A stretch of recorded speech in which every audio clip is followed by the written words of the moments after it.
जो सभी इस मंडप के बाहर है ना, युवा वर्ग, आपको यहाँ पे आना है, क्योंकि हम इतनी दूर से आए ना आपको बताने के लिए, कुछ ना कुछ बताने के लिए आए हैं और आपसे कुछ ना कुछ सीखने के लिए आए। तो जो जिनको लगता है कि वो गोंडवाना की शक्ति है, मातृशक्ति, पितृशक्ति, युवा शक्ति, सभी को मंडप की तरफ आना है, क्योंकि जो बताना है हम सभी को यहाँ पे चर्चा सत्र करना है। इसके पहले हमारे कोया पुणे के अधिष्ठाता हरिकुमार लिंगू जी को सेवा जोहार। हमारी मातृशक्ति, क्रांति की देवता कहते हैं, रायताड़ जंगू को सेवा जोहार। दाई कली कंकाली और सभी हमारे 3 पुरखा है, सभी को सेवा जोहार। और मुझे बुलाने के लिए डॉक्टर भारती सर सिरसाम जी और उनके अन्य जो कार्यकारिणी है, छोटे से लेकर बड़े तक, सभी का सेवा जोहार, क्योंकि हमें यहाँ पे आमंत्रित किया गया।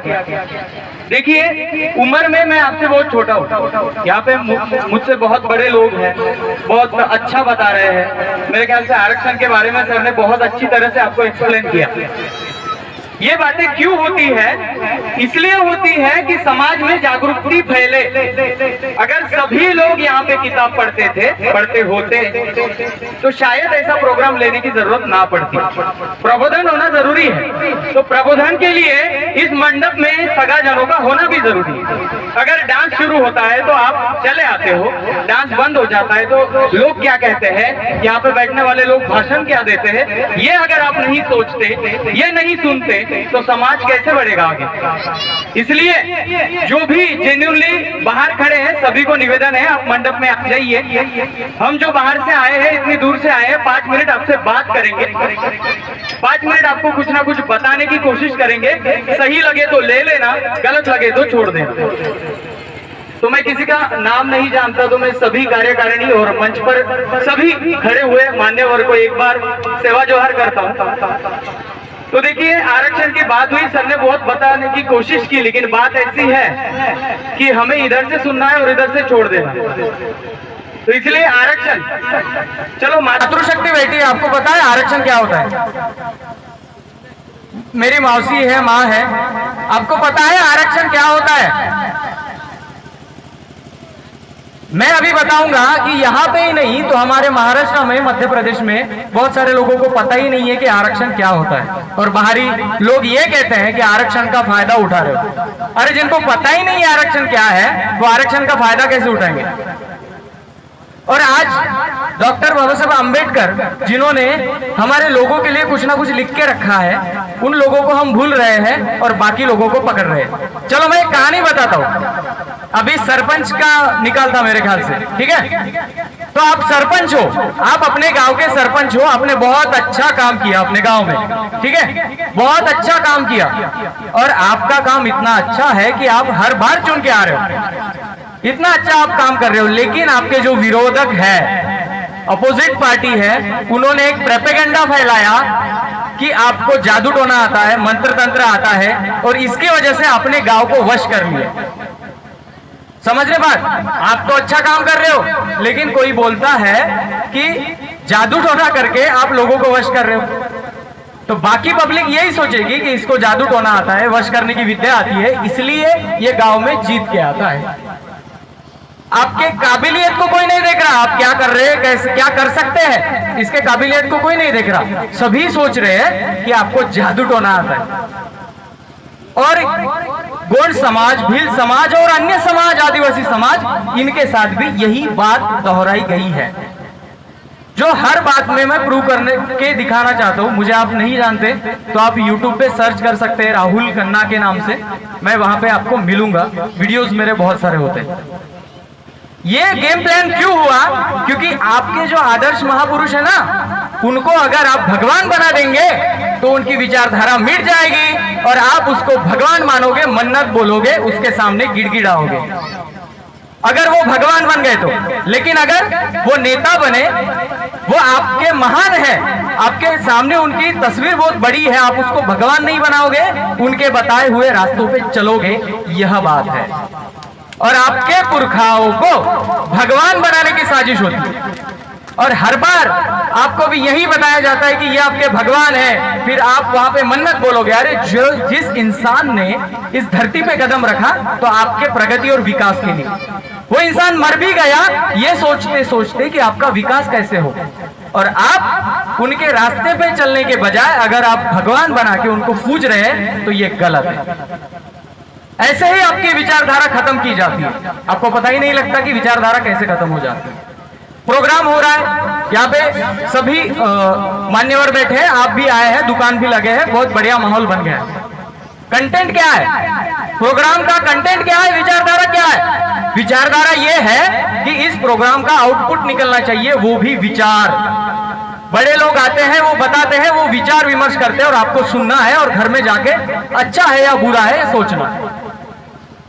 लेकिन ज्यादा प्रोग्राम में मैं जाता हूं, वहां पे देखता हूं आउटपुट कुछ नहीं निकलता।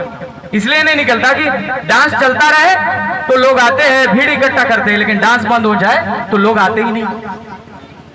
तो पहली स्टेप क्या है? पहली स्टेप प्रबोधन नहीं है। पहले समझना पड़ेगा समाज को कि समाज चाहता क्या है। अगर समाज चाहता है टाइम पास तो उसी के जरिए उसको समझाना पड़ेगा। अगर समाज चाहता है कि नहीं मैं स्पीच सुनने के बजाय मैं डांस देखूंगा, तो डांस में भी हमें कल्चर दिखाना है, यही तो जरूरत है और ऐसे ही हमें करना चाहिए। अगर हम अड़े रहे अपने बात पे तो नहीं चलेगा। आदिवासियों की, और मुझे समझ में ही नहीं आ रहा था, मैं बैठा था वहां पे तो शुरू कहां से करूं, लेकिन चलो कहीं से तो शुरू कर दिया। दूसरी बात यह है, आप कितने लोगों को पता है कि आदिवासी कितना पुराना, कितना पुराना? चलो बहुत बुजुर्ग लोग बैठे हैं, आपको क्या लगता है आदिवासी पुराने हैं या कोई धर्म ग्रंथ पुराना है?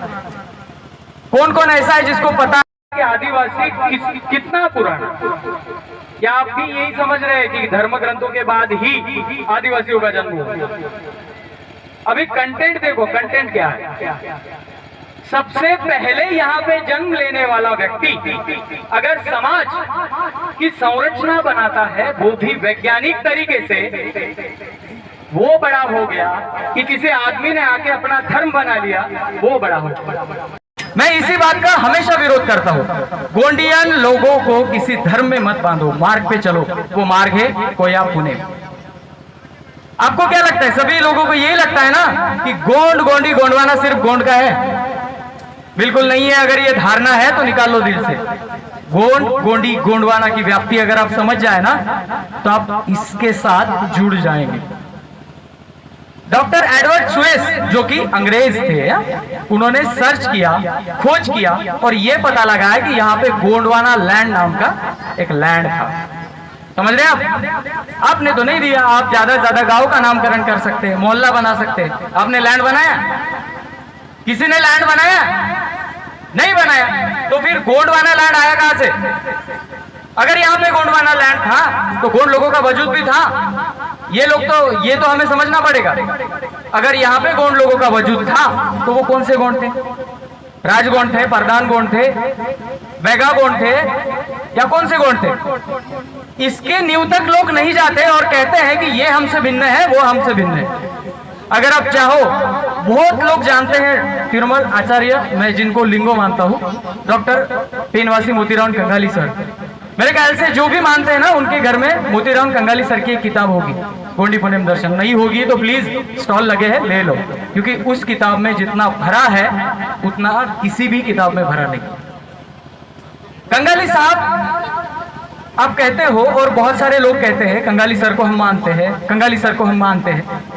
उनकी विचारधारा क्या थी ये आपने जाना कभी? वो क्या चाहते थे? सिर्फ एक ग्रुप बने, वो भी कट्टर ग्रुप हो, उसमें कोई आ नहीं सके, जा नहीं सके, वो आगे बढ़ नहीं सकेगा, ऐसे ग्रुप बनाने हैं। गोंडवाना में 51-52 गण थे। 51 गण का गोंडवाना था। कितना था? 51 गण का गोंडवाना। और इस 51 गण के गोंडवाने को अगर समझना है तो ये जो कह रहे हैं ना, मीना, संथाल, मुंडा, भिल, ये सभी लोग इस गोंडवाना के लैंड पे आते हैं, गोंडियन कंसेप्ट में आते हैं। अभी आप कहेंगे ये बाहर कैसे चले गए? फिर कुपार लिंगों की टोटेम व्यवस्था निर्माण हुई तब पहली महत्वपूर्ण बात यह है कि आप सभी यहाँ के, आप प्रकृति पूजक हो ना, तो आप सभी को एक प्राणी, एक पेड़ और एक पक्षी दिया गया। जिसकी आपको संरक्षण करना है, जिसकी रक्षा करनी है, और इसी को लेकर आप चलने लगे। कोई अपना टोटेम लेकर आगे बढ़ गया। एक राजा था, राजा पे आक्रमण हो गया, राजा तो हार गया, लेकिन राजा ने जिस जमींदारों को अपनी जमीन दी थी वो जमींदारों ने बंड किया, और जमींदार खुले आम में यहाँ पे राजा होने लगे। राजा होने के बाद उनका समुदाय बटा, उनका रास्ता बटा, लेकिन टोटेम लेकर चल रहे हैं वो आज भी। मीना समुदाय है, उसमें भी देखिए प्रकृति का टोटेम लेकर चलते हैं। मीना यानी मत्स्य, मछली। भिल समाज है, बहुत सारे समाज है जो टोटेम लेकर चल रहे हैं, जो गोंडवाना का एक अंग है। और इस कंसेप्ट को समझना ही नहीं है लोगों को, और बोलते हैं कि हमें बहुत आता। इसके कोया पुनेम के डीप में चले जाए तो आपको ये दिखेगा कि यहाँ पे भेदभाव नहीं है, कोई ऊंचा बड़ा है ही नहीं। सब टोटेमधारी लोग हैं जो गोंडवाना में अपना काम महत्वपूर्ण करते हैं, लेकिन ये कोई बता नहीं पाता और उलझन में आते हैं। अंधविश्वास आड़े आ जाता है और विचार शक्ति शून्य हो जाती है। बहुत सारे लोगों ने वहां पे सल्ला शक्ति आपको नजर आ रही है पीछे, सल्ला शक्ति देखिए आपने, पूजा भी करते हैं, घर में फोटो भी लगाया है, आपके चौक में भी फोटो लगाया होगा, बड़ा स्टैचू बनाया होगा, उसकी प्रतिष्ठापना की गई होगी। क्या है सल्ले शक्ति, क्या है गांगरा शक्ति? कभी सोचने की जरूरत है? वहां पे लिखा होता है मोदवेरची, क्या है वो मोदवेरची क्या है? मेरे ख्याल से जो गोंडियन लोग हैं, मैं माफी मांगना चाहूंगा कि मुझे गोंडी भाषा बिल्कुल नहीं आती, क्योंकि एजुकेशन मेरा मराठी पुणे में हुआ है, तो धीरे धीरे सीखने की स्टार्टिंग चालू है। अभी समझना है, समझता है, लेकिन मैं बोल नहीं पाता हूँ। तो आने वाले 2-3 सालों में अगर इस मंच पे आऊं तो आपके साथ मैं गोंडी में बात करूंगा, ये बात आ रहा। ये जो सल्ले शक्ति है ना, सल्ला गांगरा, ये क्या है? 14 जनवरी गई, किसी को पता है 14 जनवरी में क्या होता है? तिल संक्रांत होती है। क्या होता है 14 जनवरी में? 14 जनवरी को प्रकृति में बदलाव आना शुरू होता है। तिल तिल कन कन से प्रकृति में बदलाव आना शुरू होता है। अगर आपने देखा होगा तो 14 तारीख के दिन जो आकाश था वो साफ हो गया था। यहां से धीरे धीरे प्रकृति में बदलाव आता है और प्रकृति अपने में चेंज करते जाती है। इसलिए 14 तारीख 14 जनवरी इस दिन को मेन रखा गया।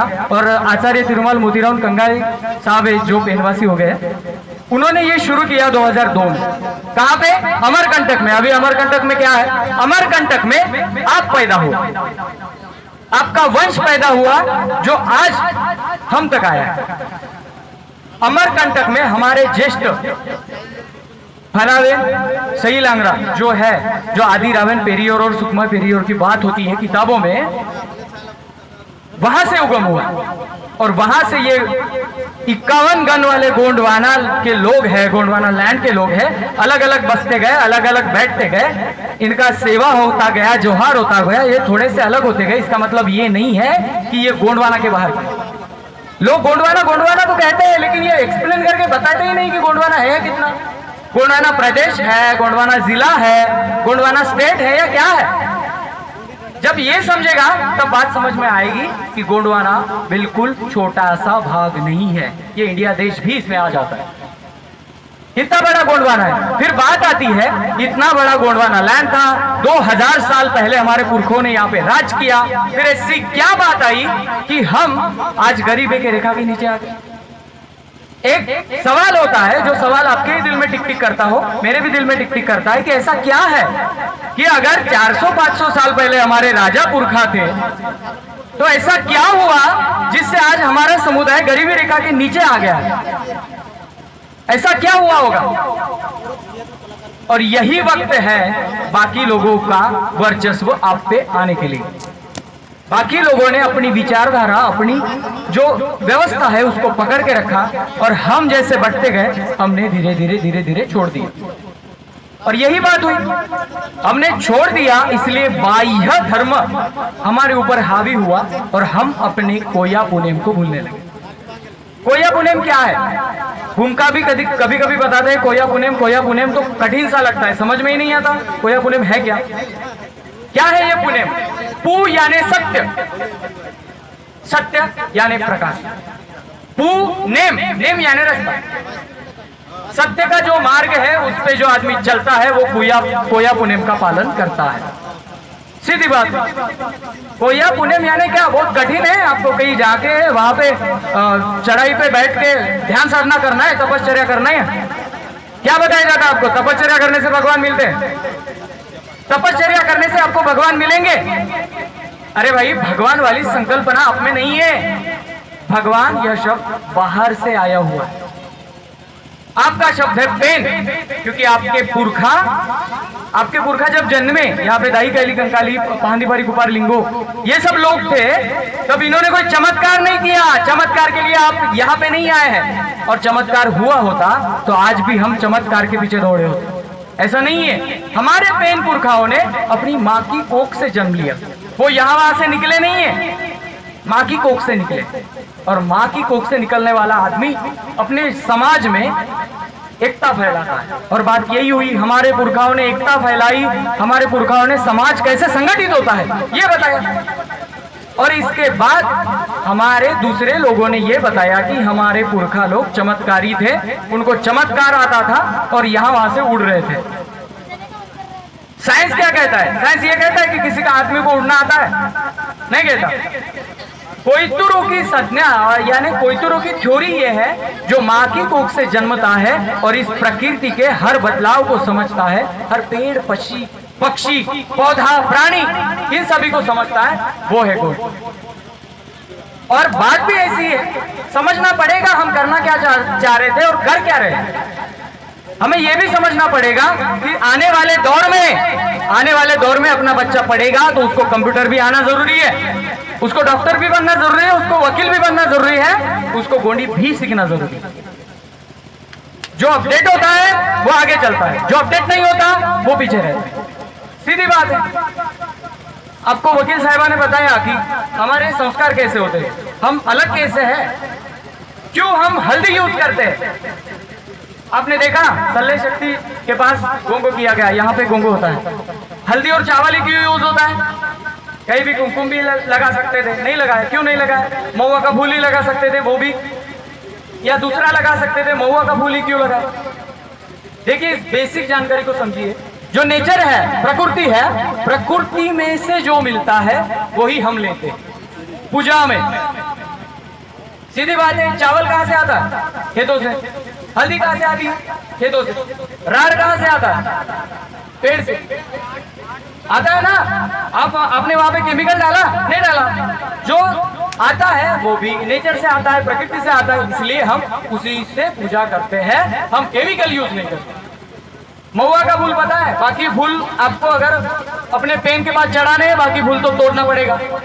तोड़ लिया यानी पेड़ हट हो गया, पेड़ को दुखापत हुई, आपने फूल तोड़ा ना, उसका पेड़ का एक अंग तोड़ा, फूल तोड़ा। इसलिए इस सृष्टि में महुआ का पेड़ ऐसा है कि वो फूल बनने के बाद अपने आप नीचे गिरता है और वो ही फूल उठा के हम पेन के पास रखते हैं। दूसरा एक बात, ये महुआ का फूल अमर फूल क्यों कहा जाता है? महुआ का ही फूल क्यों, और इसको अमर फूल क्यों कहा जाता है? क्योंकि 20 साल आपके घर में अगर महुआ का फूल रखोगे, 21वें साल उसको बाहर निकालो, पानी में डाल दो, 5 मिनट में जैसे के वैसे हो जाएगा। ये है प्रकृति की शक्ति, और हम जानते हैं इस साइंस को, इसलिए हम कोया पुनेम को लेकर चलते हैं। बिल्कुल ये अंधविश्वास नहीं है, ये साइंस है, साइंस। थोड़ा सा आवाज क्लियर कर रखना भाई, वो बेस घर घर कर रहा है। दूसरी एक बात है कि ये साइंस तो हमें पता चल गया, लेकिन लोग कैसे एक जगह होंगे? मैं किसी भी संगठन से नहीं हूं, लेकिन कोई भी प्रोग्राम रहे और वो लोग जेन्युइनली हमें बुलाए तो हम वहां चले जाते हैं। क्योंकि संगठन बहुत जरूरी है, समाज को संगठित करना जरूरी है, लेकिन समाज पे कोई आंच आए तो अगर वो सभी एक जगह नहीं आ पाए तो ऐसे संगठन का क्या फायदा? सीधी बात है, मैं किसी से डरता नहीं हूं, इसलिए मैं सीधी सीधी बातें रखता हूं। मैं कोया पुनेम की विचारधारा आप में डालना चाहता हूं। जो कोया पुनेम की विचारधारा, जो साहित्यिक इतने दिन से बता रहे हैं आपको कि कोया पुनेम है क्या। सल्ले शक्ति आपके सामने ऐसा क्यों होता है? ये दो सल्ले शक्ति और बीच में उसमें दीप दिखाया गया है। देखिए अच्छी तरह से उसका जो आकार है, वो आकार ऐसे क्यों है? कुमार लिंगों का ऐसा नहीं लगा कि कैसे गोल गोल बना देते? कभी आपको ये सवाल नहीं आया कि ऐसे गोल गोल नहीं बनाया है, तो फिर ऐसे क्यों बनाया और बीच में दीपक क्यों है? सप्तरंगी जो हमारा ध्वज है, जिसको येरुंग रंग का झुंडा कहा जाता है, 7 कलर क्यों है भाई? और वो ध्वज पे जो निशान है 1 2 3 4 5 6, ये क्या है? कभी दिमाग लगा है? तो लगाओ भी, ये क्या है? सप्तरंगी झंडे पे जो भी आपके कलर दिए गए हैं वो सगा गोत्रों के अनुसार उनके कलर है। और जो सफेद कलर आपको दिखता है वो भूमिका का कलर है, जो मुठवा, जो हमें दिशा प्रदान करते हैं समाज में चलने के लिए। और ये शल्य शक्ति जो है, जिसकी प्रतिष्ठापना हम करते हैं, उनका एक मेन मकसद है कि जो मोदवेरची कहा जाता है ना, मोदवेरची कब आता है, सत्य ज्ञान का प्रकाश कब आता है? जब आप अच्छे पढ़े लिखे बन जाते हो, उसके बाद निर्णय लेने की क्षमता आप में आ जाती है, जब डिसीजन मेकिंग पावर आ जाती है, तब आपके यहाँ से जो प्रकाश निकलता है, जो ज्ञान निकलता है ना, वो है मोदवेरची। और सिंपल सही शब्दों में इसको समझाया गया। आप में भी क्या प्रोग्राम होते हैं, आप गोंडियन हो या अदर हो, आप में संस्कृति, अगर आप देखें आपके घर की कोई संस्कृति देखें तो क्या होता है? 3 बेसिक होते हैं। एक जन्म संस्कार, दूसरा है विवाह संस्कार और तीसरा है मृत्यु संस्कार। बाकी धर्मों में हमने देखा है जन्म संस्कार और मृत्यु संस्कार होते हैं, लेकिन हमारे इसमें विवाह संस्कार भी महत्वपूर्ण है, क्योंकि एक लड़की अपना गोत्र छोड़ के हमारे गोत्र में शामिल हो रही है, यह भी महत्वपूर्ण है। क्या लगता है आपको? आपने कभी देखा होगा, यहाँ पे कैसा है पता नहीं, दादा कंगाली साहब ने जो लिखा है उसके बारे में मैं आपको बताता हूँ। जो गोत्र है ना, मैं 5 देव सगा का हूँ, मेरी पत्नी जो है वो 4 देव सगा की, 4 सगा की, और हमने विवाह किया, 5 और 4 ने किया, यानी क्या हुआ? सम और विषम ने किया। और आपको पता नहीं होगा ये क्यों यार, सम से भी कर सकते हैं, विषम से भी कर सकते हैं, ऐसे बहुत सारे सवाल होंगे आपके दिल में, वो सवाल को भी छुड़वा देता हूं। सम विषम क्यों किया और समसम और विषम विषम क्यों नहीं किया? कुपार लिंगो, आप क्या जानते हो? कुपार लिंगो ने सिर्फ कोया पुनेम रचा है। एक बड़े साइंटिस्ट थे जिन्होंने प्रकृति को समझा था। आज एक एक ग्रह निकल रहे, हमें अखबार में आता है, एक ग्रह का खोज लगा, एक ग्रह का खोज लगा। ऑलरेडी कुपार लिंगो ने बता दिए है कि सूर्यमाला में 12 ग्रह हैं, और उन्होंने ये भी सोचा कि ये ग्रह आपस में टकराते क्यों नहीं? टकराना चाहिए ना, टकराते क्यों नहीं? क्योंकि उसमें ऐसी पावर होती है, और ऐसी पावर जो आपके गोत्र के नाम है, जैसे कि मैं 5 सगा का हूँ, आराउड, महाराउड, रेकाराउड, मेकाराउड, दोनलेराउड, ये उनके नाम है। 6 सगा के अलग नाम होते हैं। ये कोई पेन नहीं है, ये भगवान नहीं है, भगवानों के नाम नहीं है, ये धातु है। क्या है? धातु है। इसमें टंगस्टन आ गया, एल्युमिनियम आ गया, कॉपर आ गया, गोल्ड आ गया, सिल्वर आ गया। ये सभी जो धातु है ना, ये इसके प्रकार है। और कुपार लिंगो ने ये जाना था कि किस ब्लड में किस धातु का अंश है।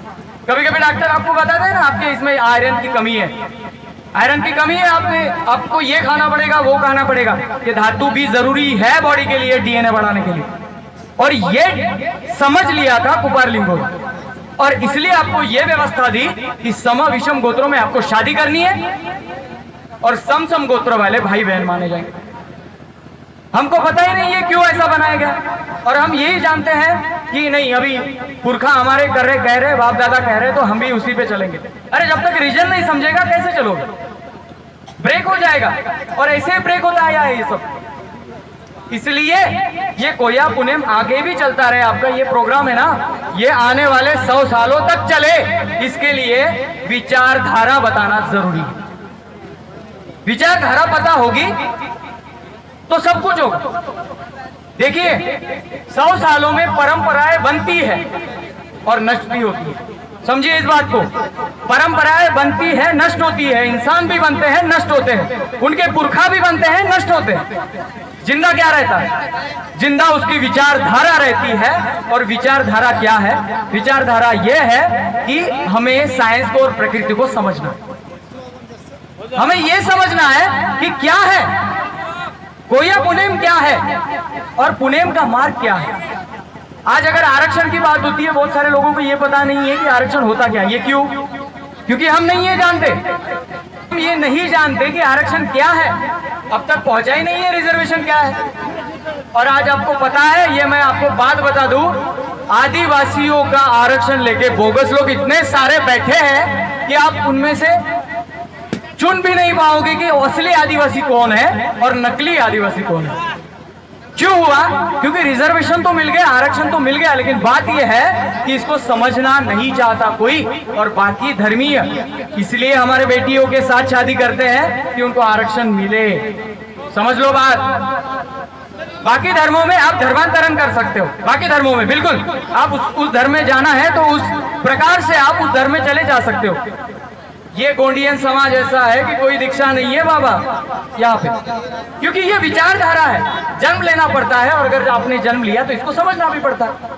अगर अंधविश्वास लेकर चलोगे तो ये ज्यादा दिन नहीं जाएगा।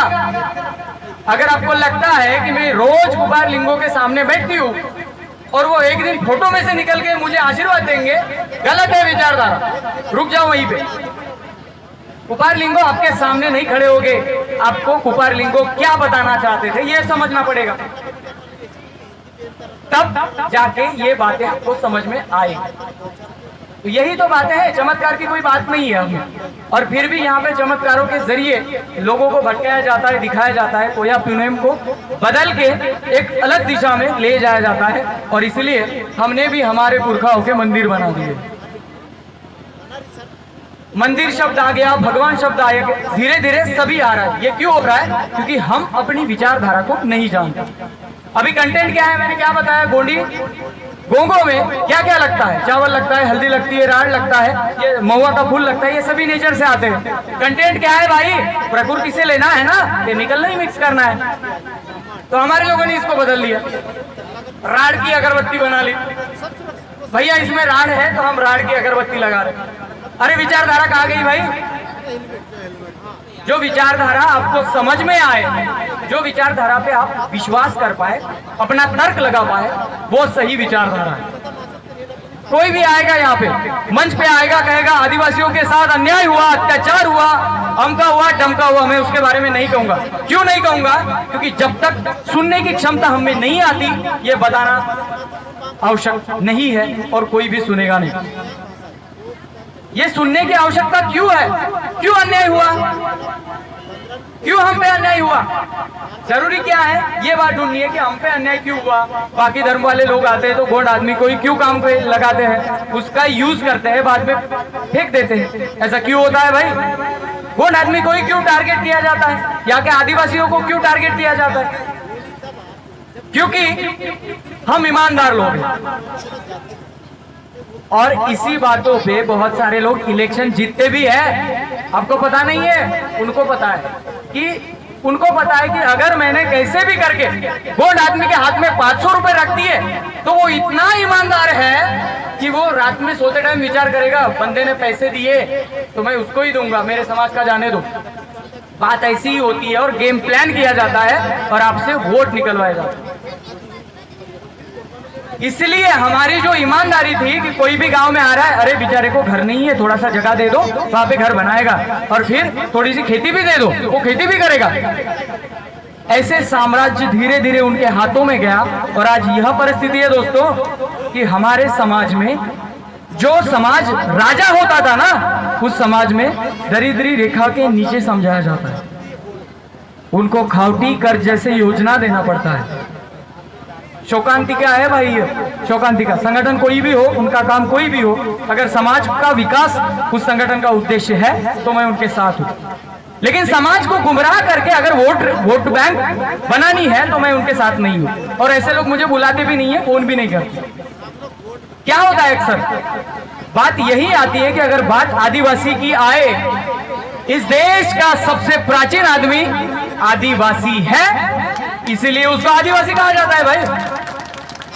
अब मुझे बताओ, आपने जन्म लिया, जन्म लेने के बाद आपने पढ़ाई की, पढ़ाई करने के बाद आपने लिखना सीखा, तभी आपने ग्रंथ लिखे ना, उसके पहले लिखे क्या?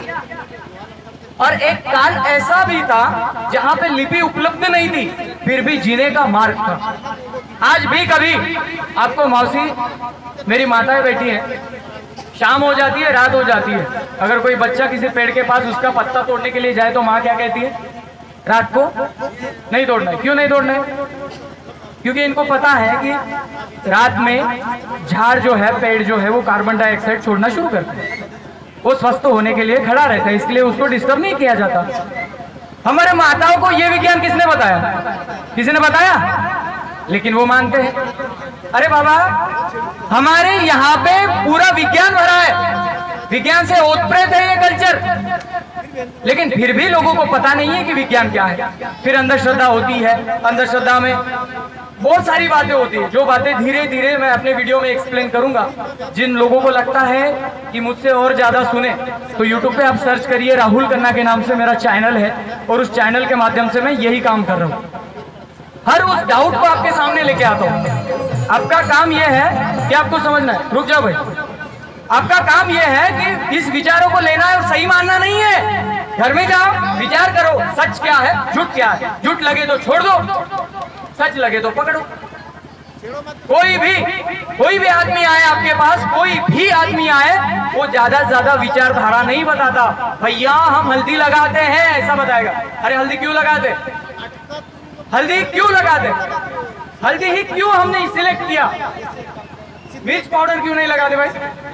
हल्दी इसलिए लगाते हैं कि वो एंटीबॉडी, एंटीसेप्टिक होती है। दूसरी बात यह है कि अगर माथे पे लगा दिया ना तो शांत रहता है मस्तिष्क। ये उसका साइंटिफिक रीजन है। जब आपके घर में कोई मर जाता है ना, मर जाने के बाद आपको सबको पता होगा, कोई पढ़े लिखे नहीं भी होंगे, लेकिन आपके घर के उत्तर दिशा का जो पोल होता है वहां पे शादी की जाती है। लेकिन कोई मर गया तो उसको दक्षिण द्वार पे रखा जाता है। क्यों भाई? किसने बताया? ये साइंस है। जब किसी को स्मशान में पहुंचा के आते हैं, तब आने के बाद एक बाल्टी भर पानी रखा होता है, एक कटोरी में ऑयल रखा होता है, एक कटोरी में हल्दी रखी होती है। बंदा वहां की हल्दी उठाता है, ऑयल हाथ को लगाता है, हाथ धोता है, पैर पे पानी डालता है और कहता है हम घर जा रहे हैं। ये रीति रिवाज कहां से आया? अरे भाई तब हैंड वॉश थे? नहीं थे। बैक्टीरिया अगर हाथ में होता तो वो वही के वही निकल जाए, हल्दी से हाथ होंगे तो। मिल गया रीजन। विज्ञानवाद है, समझना पड़ेगा। बाकी श्राद्ध बनते हैं, देखिए बाकी समाज में श्राद्ध किया जाता है, लेकिन गोंडियन समाज में पेन कारण क्यों? श्राद्ध क्यों नहीं? पेन कारण ही क्यों किया जाता है? क्योंकि हमारे लोग स्वर्ग नरक आकाश पाताल में नहीं होते भाई। अगर कोई ऐसा लग रहा है कि मेरे दादा जाने के बाद ऊपर से देख रहे, तो तुमको भी किताब पढ़ने की जरूरत है। कोई ऊपर से नहीं देखता, पोखराल है, ये ब्रह्मांड है। ब्रह्मांड में कौन कहाँ रहता है?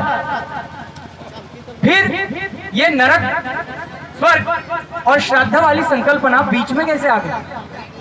क्योंकि आपने कोया पुनेम को थोड़ा सा बाजू किया, इसलिए बाकी की एंट्री हो गई। अभी पेन कारण क्यों होता है? मरने के बाद 41 दिनों के अंदर उसको पेन में क्यों लिया जाता है? आपके सबके घर में एक छोटा सा कड़ा होता है, जिसको मराठी में द्यारा बोलते हैं। देव पेन को पूजने का एक स्थल होता है कोने में। वो कोने में आप अपनी किसकी पूजा करते हो? पुरखाओं की करते हो ना। आपके जो वंशज है, आपके जो पीढ़ी के हैं, उनकी पूजा करते हो, उनका गोंगो करते हो। तो वो आपके पेनों में आते हैं, इसका ये विचारधारा है, इसलिए उसको स्वर्ग नरक नहीं मानते आप, और उसको पेन कारण में ले लेते हो, और उस पे बहुत सारे पाटा क्यूदंती अवेलेबल है। ये क्यों बता रहा हूं? आप तो गोंडियन लोग हो, आप आदिवासी हो, तो आपको ये तो सब पता है। मैं क्यों बता रहा हूं? क्योंकि इस बात को साइंस में लेके बताने से ही यहाँ के युवक को समझ सकेगा कि असल में विज्ञानवाद क्या है, कोया पुनेम क्या है।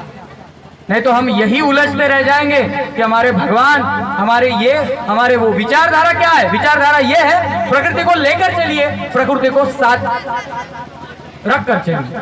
दूसरी बात यह है, 14 जनवरी मैंने बताया अमरकंटक। 14 जनवरी ही क्यों? क्योंकि 14 जनवरी से प्रकृति में धीरे धीरे बदलाव आता है। आपके जो साल है ना, जो 12 महीने, जनवरी से क्यों नहीं शुरू होते भाई? क्यों नहीं होते जनवरी से शुरू? आप चैत्र से शुरू करते हो। चैत्र में जो पान झड़ होती है ना, पेड़ में लगे हुए पत्ते होते हैं, वो झड़ जाते हैं, नए पत्ते आना शुरू होता है चैत्र में, यानी नए जीव की उत्पत्ति होना शुरू होती है। ज्यादा से ज्यादा मादाएं उसी मौसम में अपने बच्चों को जन्म देती है। प्रकृति की शुरुआत है, इसलिए हमारे जो चैत्र महीना है वही से शुरू होता है, और वही से ये रोटेशन चलता है कि हम अपने नेम दस्तूर 30 त्योहार कर करके उसी महीने के पास आ जाते हैं। सीधी बात है। ये कुछ तांत्रिक बातें थी जिसकी वजह से माइक बंद हो गया था, तो फिर से हम उसी टॉपिक पे आते हैं। मैं बंद कर दूं भाषण? आपको बोर हो रहा है? हाँ, तो थोड़ा 5 मिनट बताऊंगा। मेरे ख्याल से बहुत टाइम मैंने ले लिया यहाँ पे। चलो एक बार सभी मंडप के बाहर के भी लोग हैं, एक बार जोर से आवाज देना है आपको। हड़प्पा! अरे जोर से भाई। चलो फिलहाल ठीक है, आप बहुत टाइम से यहाँ पे खड़े हो, तो चलो ये वैज्ञानिक बातें जो है ये आपको समझाना इसलिए जरूरी है कि आप इसकी विचारधारा, इसका मार्ग समझ पाए और इस बातों को समझ पाए कि आप कोई पाखंडी इंसान नहीं है, आप विज्ञानवादी हैं। आपने विज्ञान को हाथ में पकड़ा है और उसके साथ आप चलते हैं, इसलिए आप विज्ञानवादी हैं। और इस विज्ञानवाद को लोगों के सामने रखना है। हो गया कोया पुण्य। पुण्यम यानी सत्य, सत्य के मार्ग पर जो चलता है वो है कुया पुण्यम का मार्ग लेने वाला आदमी। तो सभी को एक ही कहना है कि जो विज्ञानवाद है उसे लेकर चलिए, संभल कर रहिए, क्योंकि बाहरी प्रोपेगेंडे हमारे लोगों में बहुत जल्दी आ जाते हैं। चलो गुरु वाली बात एक याद आ गई, मैं आपको बता दूं। आपके तरफ होता नहीं होता मुझे पता नहीं है, लेकिन बहुत सारे लोग गुरु बनाते हैं, गुरु करते हैं, उसका एक जाप होता है, उसका एक तैयारी होती है और कहते हैं कि परमेश्वर के साथ मुलाकात हुई, और इतने भारी लोग हैं कि उनको परमेश्वर सपने में मिल भी जाता है। सीधा थॉट ये है, ये गुरु महाराज इसलिए पनप रहे हैं क्योंकि आप कौन हो आपको पता नहीं है। गुरु महाराज बताते हैं, आपको कोई रास्ता बताते हैं और कहते हैं कि आपको 1.5 घंटा बैठना है।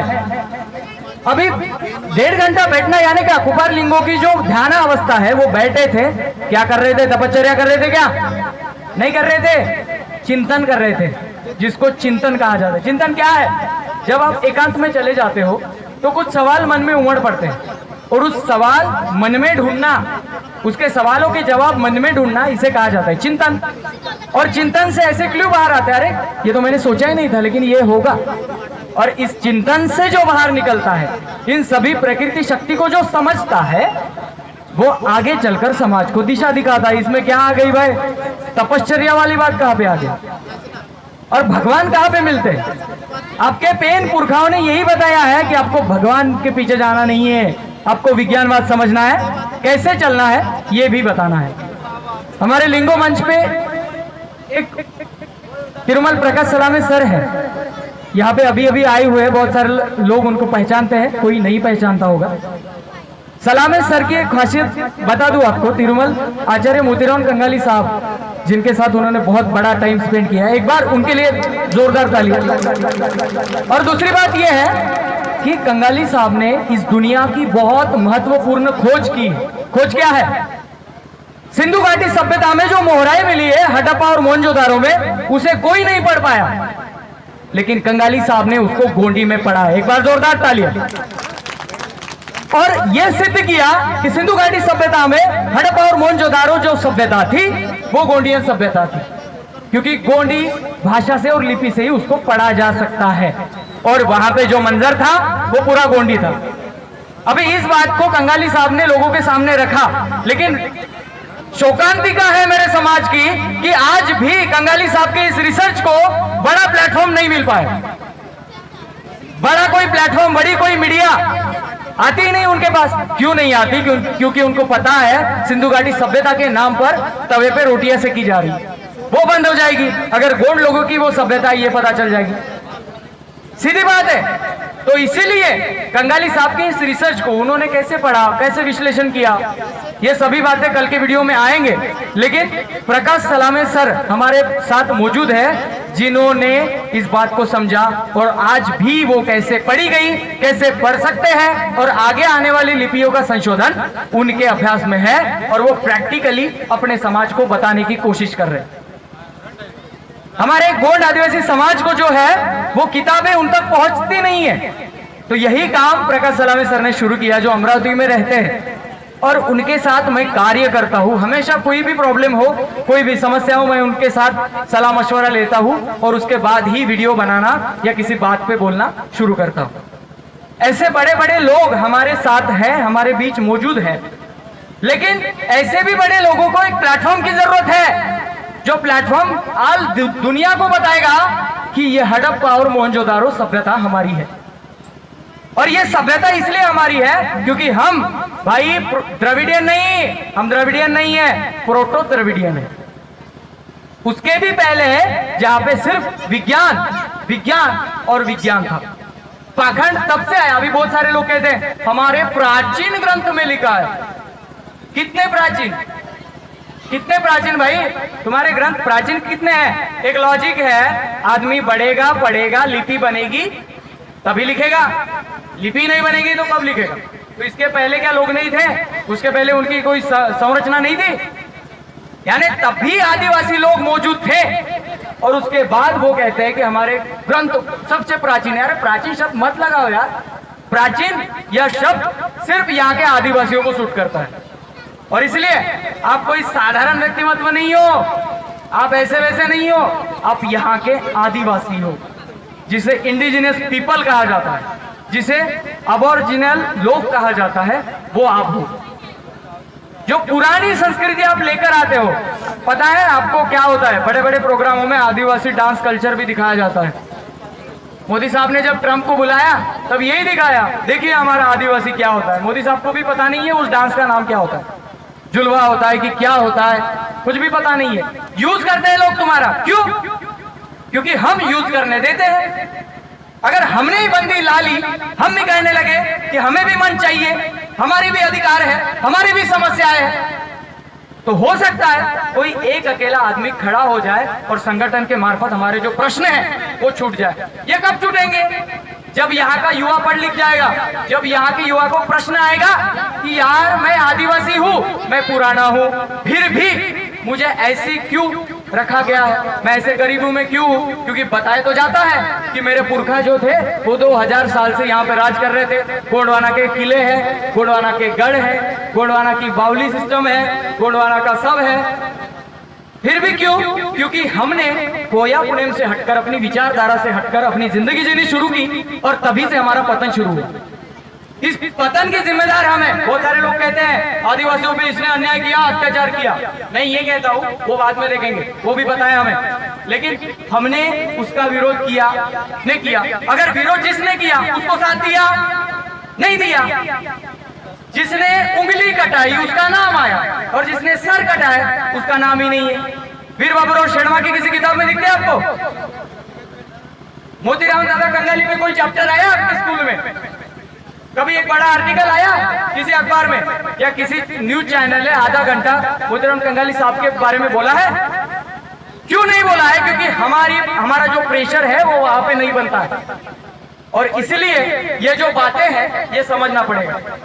मेरी मौसी मातृशक्ति है, पितृशक्ति है, दादा है, सभी लोग हैं, सभी को एक ही बात बताना है। जब रोजगार का प्रश्न छूटेगा ना तब समाज अपने आप विकास करेगा। बताने की जरूरत नहीं है। क्या होता है, उस आदमी को कल क्या करूं और कैसे रोटी लाऊं, ये जब तक सवाल उसके पेट में है वो समाज के बारे में सोच नहीं सकता। और जब वो समाज के बारे में सोचेगा ही नहीं तो समाज कैसे आगे बढ़ेगा? तो पहला सवाल ये है कि रोजी रोटी का सवाल है, वो भी हमें सॉल्व करना है। क्या आपको लगता है भाइयों आपको नौकरियां देगी सरकार? मिलेगी नौकरी? आपने पढ़ाई की बहुत बड़ी और आप मस्त दौड़ रहे पुलिस भर्ती के लिए, मिलेगी? भाई दिन ब दिन कम होती जा रही जगह, और ऐसा एक दिन आएगा कि नौकरी नहीं मिलेगी। फिर क्या करोगे? तभी एक ही काम है, खुद का रोजगार निर्माण करो और ऐसा करो कि आप 10 बच्चों को रोजगार दे पाओ। और एक अकेला आदमी खुद का रोजगार निर्माण करता है, बिजनेस डालता है और अपने समाज के 10 बच्चों को अगर रोजगार देता है तो समाज जल्दी विकास करेगा, क्योंकि समाज की जेब में पैसा रहेगा।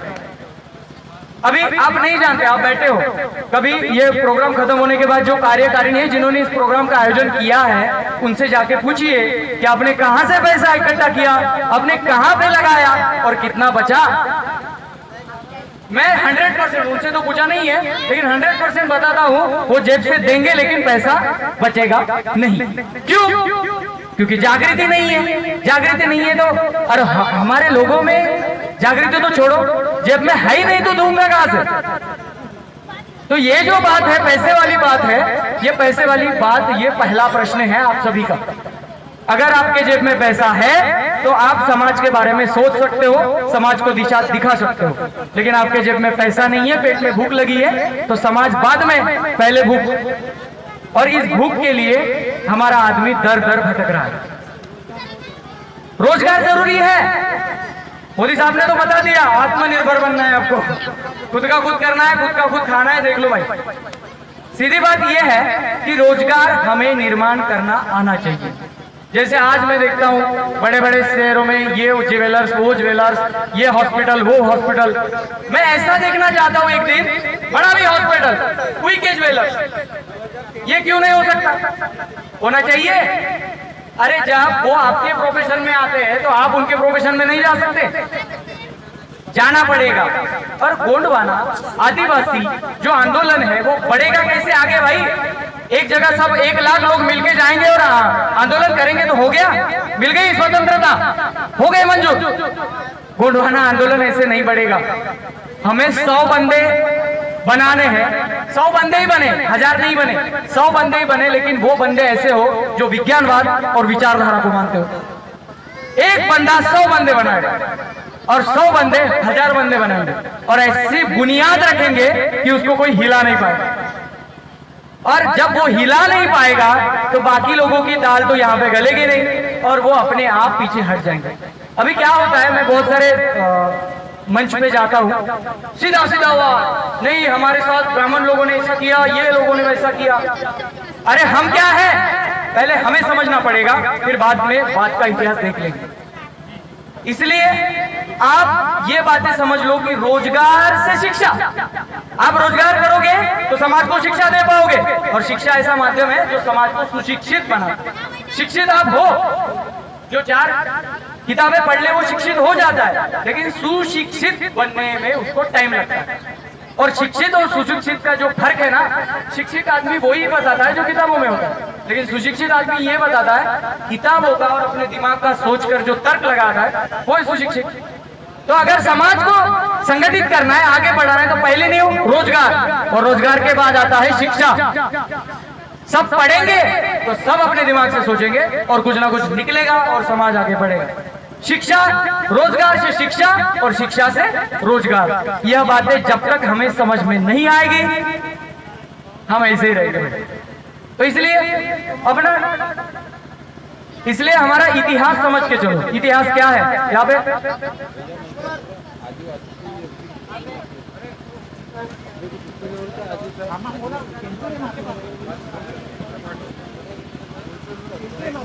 बोर नहीं हो रहा ना आपको? बिल्कुल नहीं। क्राउड कर्नाटक सेवा सेवा केंजी तिडीने वायदारी समजते वासरी माताकडे जोतन केंजाट आणि रोन अंजी पण वाटे तिकीट 96 तिकीट। चलो दोस्तों, और 10 मिनट का पोर्शन लेता हूं और उसके बाद खत्म कर दूं। देखिए बहुत सारे लोग हैं यहाँ पे, और सभी हम स्टैचू बिठाते हैं गांव में। सल्ले शक्ति के पास बाबूराव शर्मा के वीरांगना रानी दुर्गावती का स्टैचू होता है, हम उसकी प्रतिष्ठापना करते हैं, पूजते हैं, बहुत बड़े बड़े प्रोग्राम करते हैं। यहाँ पे भी सल्ले शक्ति है। तो ये क्यों करते हैं?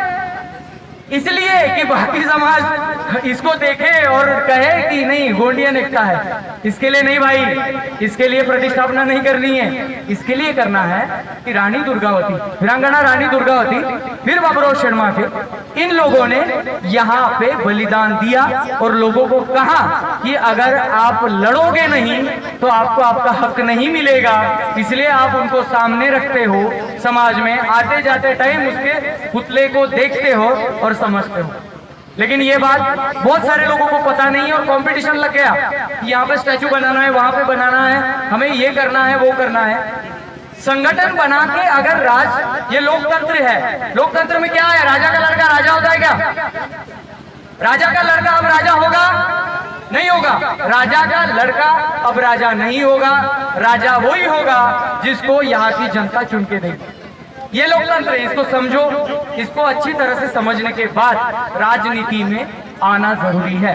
एक आपको बता दूं, राजनीति में जब तक जो समाज अपना अस्तित्व नहीं बनाता उस समाज का विकास नहीं होता, क्योंकि एक ऐसा ही यह रास्ता है कि तुम्हारी समस्याओं को संसद तक पहुंचाया जाएगा, वहां पे विचार विमर्श होगा और वो लोग वहां पे आदिवासियों के लिए कानून बनाएंगे। कानून से याद आया, पैसा 5वीं अनुसूची, इसके लिए बहुत सारे लोग बोलते हैं, लेकिन क्या जिस क्षेत्र में पैसा लागू है सभी अधिकार ग्राम पंचायत को, ग्राम सभा को दिए गया है? नहीं। क्यों? बातें हैं, इस बातों को बारीकी से समझना है। ऐसा क्यों कि हमारे जो महान पुरखा है वो पुरखा बिल्कुल किसी किताबों में नहीं आते, किसी अखबार में नहीं, कोई मीडिया उसको उठाता नहीं है, और हमारे लोग तो अपने अपने क्षेत्र में बहुत बड़ा बड़ा आंदोलन कर रहे हैं। ऐसा क्यों? क्योंकि हमारे लोगों की विचारधारा, बहुत सारे लोग कहते हैं ना, आदिवासियों का जो आंदोलन था वो अंग्रेजों के साथ था। ये आधी बात होगी। आदिवासियों का आंदोलन उन लोगों के साथ था जो भी यहाँ की जमीन प्रदेश हड़पना चाहते हैं और बाह्य धर्म प्रोपेगेंडा हमारे ऊपर थोपना चाहते हैं। इन सभी का विरोध यहाँ के मूल आदिवासियों ने किया है। क्यों किया? क्योंकि आदिवासी लोग प्रकृति को लेकर चलते हैं। यहाँ की नदी, नाले, पेड़ पौधे, प्राणी, पक्षी सभी को अच्छी तरह से जानते थे, और इसकी वजह से आदिवासी लोगों को यह कहना था कि प्रकृति में कोई बाधा नहीं है, और बाहरी प्रोपेगेंडे वाले लोग धीरे धीरे प्रकृति में बाधा करने लगे। यहाँ के अंग्रेज लोग हमें छल कपट से हमारी जमीन हथियाने लगे, और फिर आदिवासियों को यहाँ पे विद्रोह करना पड़ा। लेकिन जिन्होंने अपनी जान गंवा दी, क्या आपकी किताब तक उनके नाम पहुंचे? वीर बाबूराव शर्मा के ना सेवा करते हैं हम लोग। वीर बाबूराव शर्मा के का कार्यकाल बहुत ही भारी है। उन्होंने अंग्रेजों के खिलाफ और यहाँ के साहूकारों के खिलाफ, सामंतों के खिलाफ भी लड़ा है। तो ये वीर बाबूराव शर्मा के साथ 500 लोगों की सेना थी, 500 युवकों की। क्या 500 में से 100 लोगों के नाम पता है आपको? नहीं है ना, क्योंकि इतिहास उनका ही लिखा गया है जो यहाँ पे वर्चस्व थे। जिन्होंने उंगली काटी उनका नाम आ गया, अरे देश की आजादी के लिए ये लोग काम आ गए, तो इसका नाम लिख दो। लेकिन ऐसे आदिवासी पाड़े हैं जहाँ पे उस आदिवासी पाड़ों ने, लोगों ने, महिलाओं ने तक यहाँ के तलवारें उठाई, अंग्रेजों को खदेड़ के मारा, यहाँ के साहूकारों को खदेड़ के मारा। उन महिलाओं के नाम ही नहीं पता, गवर्नमेंट को नहीं पता, उनके दस्तावेजों में नहीं है। और फिर ऐसा एक इतिहासकार लिख देता है कि नहीं यार हमारे क्रांतिकारक थे, तब उस पर सवाल उठाया जाता है। कब की बात है? तुम्हें एविडेंस कहां से मिला? ये जो बातें होती हैं ये प्रेशर वाली बातें हैं। तो इस प्रेशर वाली बातों को समझो और समझ के चलिए कि समाज को आज भी पैरों तले रोलने के लिए लोग खड़े हैं, और वो तैयारी में है कि आदिवासी ऐसा एक मोहरा है ना, इसको आदिवासी कह दो, इसको गोंडी कहो, इसको वनवासी कहो, कोई लेना देना नहीं है। और फिर इस आदिवासियों का यूज वोट बैंक के लिए करो। हालांकि 1 साल पहले मोहन भागवत ने बहुत बड़ा स्टेटमेंट किया, आरएसएस के संस्थापक मोहन भागवत जी, उन्होंने स्टेटमेंट किया कि आदिवासी को हिंदू लिखने के लिए हम प्रोत्साहित करेंगे। क्यों भाई? क्यों? किसी भी धर्म के बनने से पहले यहाँ पे आदिवासी इंसान था, तब क्या वो किसी धर्म को मानता था, किसी धर्म को जानता था? धर्म इसलिए बना कि एक आदमी इंसानियत में रहे, इंसानियत में जिए और इंसानियत में मरे, इसलिए यहाँ पे धर्म बने। क्योंकि हर धर्म इंसान को इंसान बनाता है, भगवान नहीं बनाता, इंसान को इंसान बनाता है। और यही बात है ना, इंसान को इंसान बनाने वाली बात ही अलग गई। और ये कहा गया आप यहां से निकले हो, मैं वहां से निकला हूं, आप यहां से निकले हो, और आपके जो देवता है आप करके बैठ जाओ एक जगह, तो भगवान आके दर्शन ही दे देंगे। पता है आपको, चौरागढ़ जाते हो पचमढ़ी, शंभू शेख है, कोई भगवान नहीं है, उनका वो हथियार नहीं है त्रिशूल, वो त्रिशूल मुंदशूल सर्री, ये मार्ग है त्रिशूल, किसी को मारने का हथियार नहीं है शंभू शेख का। लेकिन उसको महादेव, महाकाल, महाडो ऐसे नाम लेके बताया गया। जो शंभू गौरा पिंड है जिसको आप शिवलिंग कहते हैं, वो भी कंगाली साहब ने अपनी किताब में लिख रखा है कि ये शंभू गौरा पिंड है। जन्म कैसे होता है इंसान का छोड़िए, किसी प्राणी का जन्म कैसे होता है? माँ की कोख से। माँ की कोख में आने से पहले क्या होता है? प्लस माइनस क्या होता है, पुरुष शक्ति और स्त्री शक्ति के मिलन के बाद ही जीव की उत्पत्ति होती है। हमारे शंभू गौरा पीठ का मैसेज भी वही है कि हम वो शक्ति को मानते हैं जो स्त्री और पुरुष शक्ति है, प्लस और माइनस है, और वो शक्ति के मिश्रण से ही जीव की उत्पत्ति अगर होती है तो वो शक्ति हमारे नजर में बड़ी है, और उस शक्ति को पूछते हैं। इसका मतलब वो शंभू गौरा पिंड है, जिसको आज आपके सामने शिवलिंग बनाया गया। मोतीराम कंगाली साहब की किताब ले लो और पढ़ लो, आपको बहुत कुछ समझ में आएगा, मुझे बताने की जरूरत नहीं।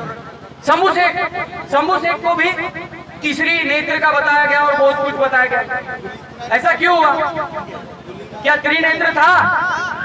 नहीं था। शंभू शेख एक पंचखंड के राजा थे, संयुग मूवी पंचखंड के राजा थे। उन्होंने यहाँ के कोयतुरों को बताया कि जिना कैसे, मुंदशूल सर्री कहते हैं। त्रिशूल जो दिया ना आपके पेन स्थानों में होता है त्रिशूल, वो मारने का नहीं है, तो वो मार्ग है मुंदशूल सर्री। शारीरिक, बौद्धिक और मानसिक अंग। शरीर को समझना है तो उसके शरीर को सभी क्षमता को समझना है, बुद्धि को समझना है तो बुद्धि के सभी कोने कोने में जाना है, मानसिकता को समझना है तो मानसिकता के सभी पर्दे को खोलना पड़ेगा। अगर ये तीन, शारीरिक, मानसिक और बौद्धिक, इस तीन गुणों को आप पार कर लेते हो तो आप बन गए सच्चे इंसान। अगर आप सच्चे इंसान बनते हैं तो कोया पुनेम पे तो आप जरूर चलेगी, क्योंकि कोया पुनेम क्या है, सत्य के मार्ग के जो चलता है वो बन गया कोया पुनेम। ये धर्म की बातें और ये प्रोपेगेंडा आपके यहाँ पे क्यों आता है? क्योंकि हम सोचते नहीं है। फड़ा पेन, सजोर पेन, हजोर पेन, बहुत सारे नाम दिए गए हैं और हम इसमें उलझे पड़े हैं कि हमारे भगवान है, चमत्कार है और बहुत सारा। लेकिन एक बात याद रखिए, जिस दिन मेरा समाज चमत्कार के पीछे दौड़ेगा ना, विचारधारा वही खत्म हो जाएगी और बाकी समाज के जैसा हमारा भी हाल होगा। समझिए, विचारधारा यह है कि आपके समाज में चमत्कार नहीं तो विज्ञान, हर बात में विज्ञान। हम ऐसा क्यों होता है कि आपके सामने जो मान्यवर बैठे हैं वो कुर्सी पे क्यों नहीं बैठे? क्यों नहीं बैठे कुर्सी पे? कुर्सी पे बैठना चाहिए, सामने टेबल रखना चाहिए, बड़े आदमी।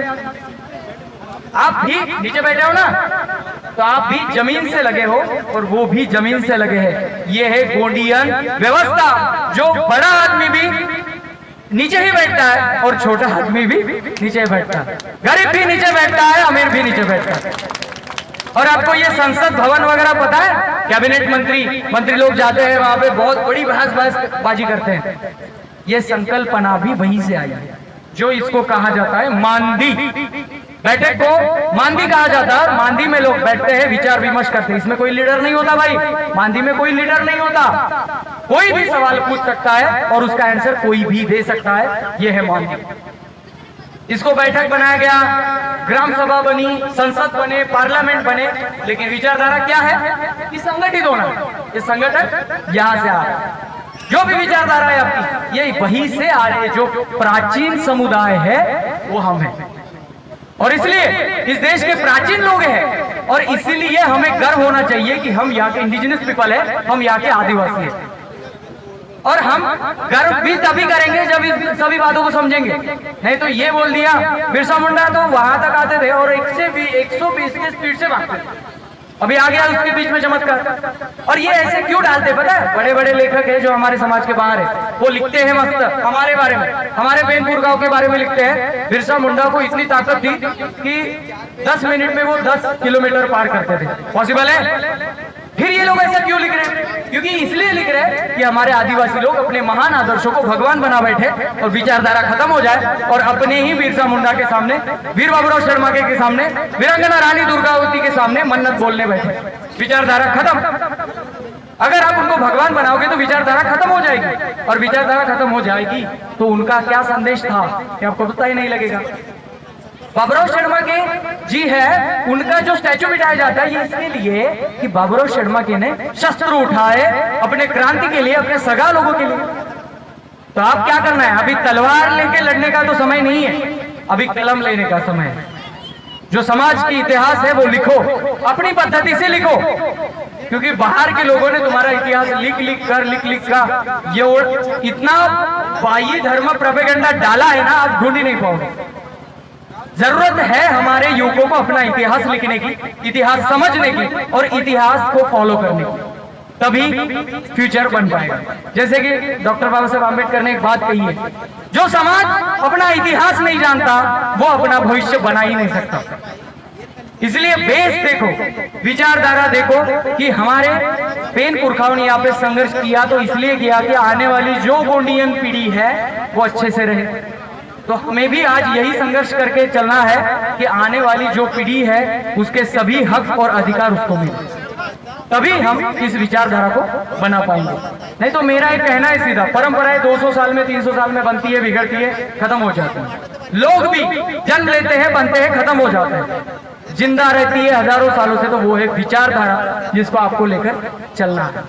और इस विचारधारा को लेकर चलिए। मैं टीम से एक निवेदन करता हूं, जो बहुत अच्छा प्रोग्राम है, भले ही लोग ज्यादा नहीं आए, लेकिन कैसा है, लाख लोग होने के बजाय अगर 100 ही लोग रहे और अच्छा सुने तो हमें खुशी होती है। मैनेजमेंट इशू से मैं ये एक बात कहना चाहूंगा, कंगाली मैडम ने भी इस बात को कहने को बोला है कि जो शल्य शक्ति दिख रही है, शल्य शक्ति इतनी महान है, वो स्त्री और पुरुष का मिश्रण की ताकत है। उस ताकत से बड़ा कोई हो ही नहीं सकता और उस ताकत को हम पूछते हैं। तो अगले साल ये ख्याल रखे कि उसको कोई पैर के तले ना तुड़वाए, ठीक है। इस बात को थोड़ा सा ध्यान में रखिए कि जिस चल्ले को लिंगों ने सर पे बिठाया था वो पैर के नीचे नहीं आए, किसी रंगोली में नहीं आए। और झंडे जो होते हैं, कम झंडे लो लेकिन उस झंडे का आदर करो, क्योंकि वही हमारी ताकत है। अगर हम उसको पैरों तले रोन देंगे तो इतना बड़ा प्रोग्राम करके तामझाम करने का कोई हमारा अर्थ नहीं होता। आज विचारधारा कम लोगों को समझिए, कल ज्यादा लोगों को समझेगी, आने वाली पीढ़ी इसको समझती जाएगी। लेकिन विज्ञानवाद बताओगे तो, चमत्कार बताओगे तो आने वाली पीढ़ी जो है वो भोंदू बन के रह जाएगी। तो समझ लीजिए, आपके हर काम में विज्ञान है। आप हल्दी क्यों लगाते हो, आप पेन करसार क्यों करते हो, आपकी जन्म से आपके जो संस्कार चले आते हैं, जो आप करते हो रूढ़ी परंपरा के साथ, वो क्यों करते हो। चैत्र में ही आप क्यों जाते हो, पौष महीने में ही ज्यादा पेन स्थलों पे जतरा क्यों होती है, घोंघो क्यों होता है। ये बातें ढूंढने की कोशिश करो, मिल जाएगा आपको। और नहीं मिलेगा तो सलामे साहब है, मैं आपसे निवेदन करूंगा, सलामे साहब जो है वो हड़प्पा और मोहनजोदारो लिपि को लेकर आगे बढ़ रहे हैं। तो इस लिपि को वो अच्छी तरह से एक्सप्लेन करते हैं। अभी हमारे समाज को एक सोचना है कि कैसे भी करके बड़े प्लेटफॉर्म पे इस बात को लेना है कि आने वाली जो मीडिया है वो समझ पाए कि हड़प्पन लिपि पे रिसर्च हुआ है और यह गोंडियन लिपि है। अगर यह गोंडियन लिपि सिद्ध हुई तो समझ लेना 5000 साल पूर्व का इतिहास यहाँ के आदिवासियों को मिल जाएगा। तो ये समझिए बात को कि विचारधारा क्या कहते हैं। तो बहुत टाइम हो गया, मैं एक ही बोल रहा हूँ, गला भी सूख गया। तो एक बार मंच पे सभी आदरणीय व्यक्ति जो है मेरे दिल के करीब है, सभी लोग, सभी को सेवा जोहार करता हूँ। यहाँ की कार्यकारिणी जिन्होंने ये प्रोग्राम का आयोजन किया बहुत ही अच्छी तरीके से, स्पेशली साउंड सिस्टम, बहुत अच्छा साउंड सिस्टम दिया, जो बोलने की इच्छा ज्यादा से ज्यादा उत्पन्न हुई। तो और अभी आप सभी मातृ शक्ति, पितृशक्ति, सगाजन, सभी को सेवा जोहार है। अगर आप मुझसे मिलना चाहते हैं तो यूट्यूब पे राहुल कन्ना के 5 सगा गाँव में राहुल कन्ना के नाम सर्च करिए, आपको मेरे वीडियोस मिलेंगे। मेरा काम यही चलता है कि गोंडवाना के वैज्ञानिक आधार को आपके सामने लाऊं। तो मिलते रहेंगे और हो सके तो अगले साल भी मैं आपको मिलूंगा। तो यही मैं रजा लेता हूँ। जय सेवा, जय जोहार, जय आदिवासी, जय गोंडवाना, जय भीम।